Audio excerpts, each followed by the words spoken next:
I have some of the top questions that first time home buyers are afraid to ask. We're going to answer as many as we can.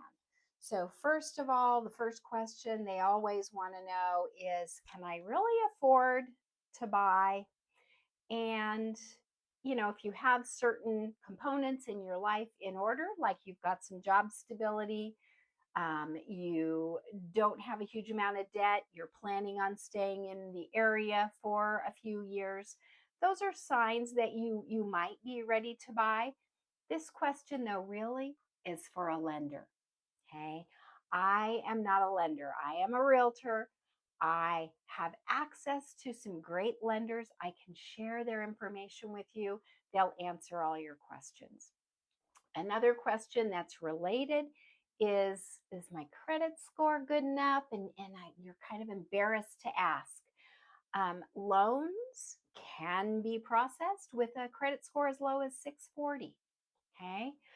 Depending on what you're buying and how you're buying and all those other details. But again, this is a lender question and it's not just a one component question. So they're looking at job stability and income, your credit score, your debt to income ratio, all of those kind of things. So they're going to be looking at all of that.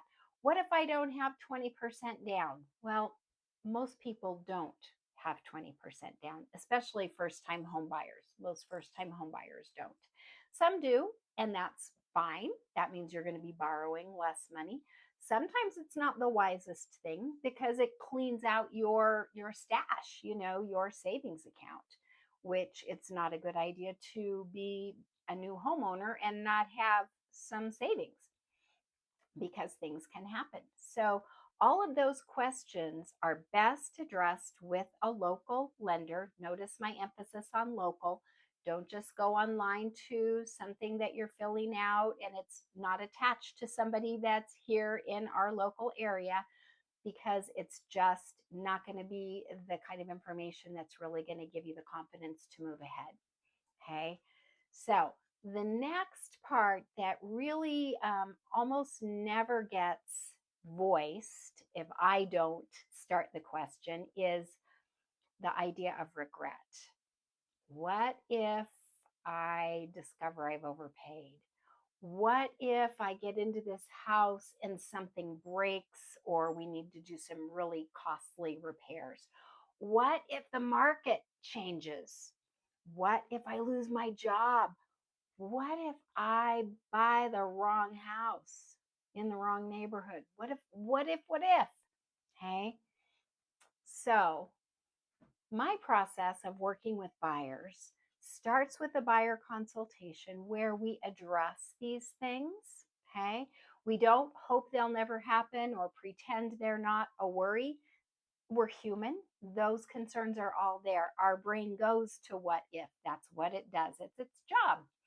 So, regarding overpaying, when we get to a point where we have located a couple of homes that really fit the bill, that you're considering might be a good fit, might be worth making an offer, then we dig deep and we really find out the value of the homes in the area, the comparable homes in the last 30 to 60 days, so that when we write our offer, we are making our best offer, but we're not overpaying. Okay. So, this is part of my obligation to you, my fiduciary duty is to take care of you financially, to help protect you from making decisions that might not be in your best financial interest. That's a big part of what I do and what I learn about in the whole process. Regarding repairs, there can be surprises. That's part of owning a home, taking care of anything, just like owning a car, there are surprises. However, before you buy, I always recommend at least a home inspection. And if it's called for, maybe a sewer line inspection or a roof inspection or a HVAC inspection. I always start with the home inspection because that does all the systems in the home and lets us know, there could be a problem with the HVAC here. We need to get a specialist. Or the roof has some issues, might need a specialist. So we always start with the home inspection, but we don't go in blindly. Often a seller has done a pre-listing home inspection and we have access to that. So that can determine where we go with our inspections from there. So that can be super helpful too. Regarding the market changing, well, guess what? The market always changes. It may improve, it may drop a bit. We don't know. It always changes. Year over year, real estate is the most stable investment there is, period. And if you're not planning on staying in the home, I always like to use the rule of thumb about 5 years. It's probably not the best time for you to buy. If you think you're only going to be in that area a couple of years, you're probably best left to renting. You know, uh, there are situations where that's not true, but that is most often the best way to ride out the changes that do happen in a market. It's not if, it's when. They all change. It always changes. What about you lose your job? Now, that goes back to our pre-approval process.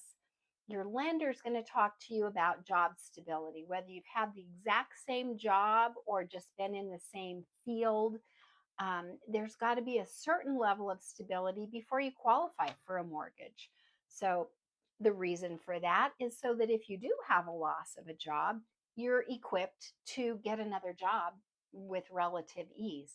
Again, goes back to maybe not wanting to put every penny from your savings account into the down payment because you want to keep some savings in case you have a month or two with less income or no income. You have a resource for getting your mortgage payment made. What if you buy the wrong house? Well, it can happen. Most often, it's more a location issue than the house issue, but it could be the house. I've had clients who were just sure they wanted new construction and 3 or 4 years later said, we really don't like living in the neighborhood with no big mature trees. It's really hot. It's just like not established. They don't enjoy that. They don't want to be a part of building a new community. They want to move into an established community. So some things you can't learn until you do it.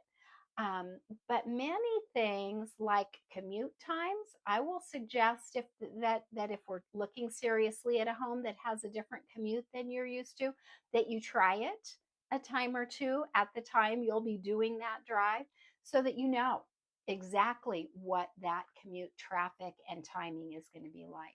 So those are just a few examples of how we move forward with as much confidence as we can. There are certainly always uncertainties, but in many cases, it's not a quick process. Now, I have had clients that I meet, and within 3 months, their house is closed and they've moved. That happens. It's much more common that it's somebody that I've known maybe over a couple of years, and we've talked about different properties and different changes. And then they get to the point where they're serious, and then in 3 to 6 months end up moving into a new home. So it's not always a snap quick judgment, which I think is important because this is possibly the very biggest investment you'll ever make, certainly one of the biggest. So you want to feel as confident and be as thoughtful as you can and as informed as you can. Now, the thing that doesn't get asked is, what if I look stupid because I don't know how this process works? I don't know how it works. Who's the escrow officer? What are they doing? Who's this person that is the transaction coordinator? What do they do? Why do they need this from me? Do I look stupid if I keep asking these questions? And my answer is bring all the curiosity you've got. That's how we have some fun. We get to have some enjoyment through the process. And we all get to learn that way. No, you don't look stupid because you're asking questions and you don't know how the process works. Even buyers and sellers who have bought and sold before, things change. I have to get my license renewed every 2 years because things change often. Okay. So the fact that you don't know how it works is would be surprising if you did, right? So if you're not asking questions, that's my concern. Okay, because I know the thoughts are in there and we're just not addressing them. And we want to always get it out there and address them. And the folks that I choose to work with and partner with, the transaction coordinators, the team members, the lenders, those are all folks with the same philosophy. Ask all your questions. We want to talk about it with you. So I hope this helps. I do have some great resources. If you want to message me and give me your email, I can easily send that to you, including local lenders, which is a great starting point to get your realtor and your local lenders input early on. A year ahead is not too soon. So I look forward to seeing you next time, and I hope this helped. I'm here for you.